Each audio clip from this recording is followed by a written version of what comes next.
Body tackling, also known as body checking or shoulder charging, is legal to do. Now, certain leagues have different rules. It may not be legal in your league, but most leagues do allow it. Ultimately, it's a ref-by-ref decision on whether it gets called, but even at worst case scenario, it's only a yellow card, which is extremely rare. In fact, I've never even seen a body check result in a red card during a game in which I was playing. By the way, I'm Dylan Joseph, trainer and #1 best-selling Amazon author. For a body check, you must keep your arm and elbow at your side. You can bump the opposing player, but the more that you lean into it, the more likely that you're to be called for a foul by the referee. Also, it matters if you knock them off balance and they fall to the ground, it may increase the chance that it results in a foul. Therefore, the more upright you stay, the less likely you're to be called for a foul. However, the more upright you stay, the more power you lose. You are most powerful in a quarter squat, so make sure to squat down a bit before driving through full force with that body check, and could you give this video a like? I used to play hockey for years, and in ice hockey, checking is so important. One area that I messed up a lot was that I'd stop skating and start gliding into them, so I'd be slowing down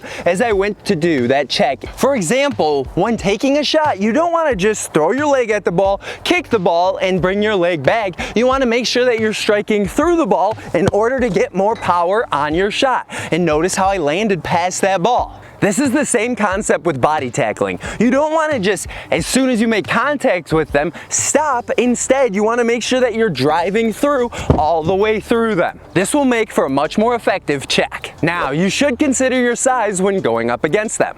I'm 6 feet tall, 195 pounds, so I keep this in mind when looking at the size of the player I'm going against. However, if you're a 5'6" player going against a 6'4" player, I'd recommend not trying to body check them off the ball, because even with leverage and the right body angle, their size might be too much to overcome. And often avoid body checks in your own penalty area, because it often means in a penalty kick for the other team, 80% of which are converted into goals. Don't be afraid to foul or body tackle the other team in their half, because there's little risk if they have a free kick. Now obviously, don't intentionally foul them to hurt them, but tactical fouls in the other team's penalty area can lead to scoring opportunities for your team. In order to learn how to defend in a 1v1 and what skills you need as a defender, consider grabbing the book I've written, Soccer Defending, using the link in the description below. And subscribe.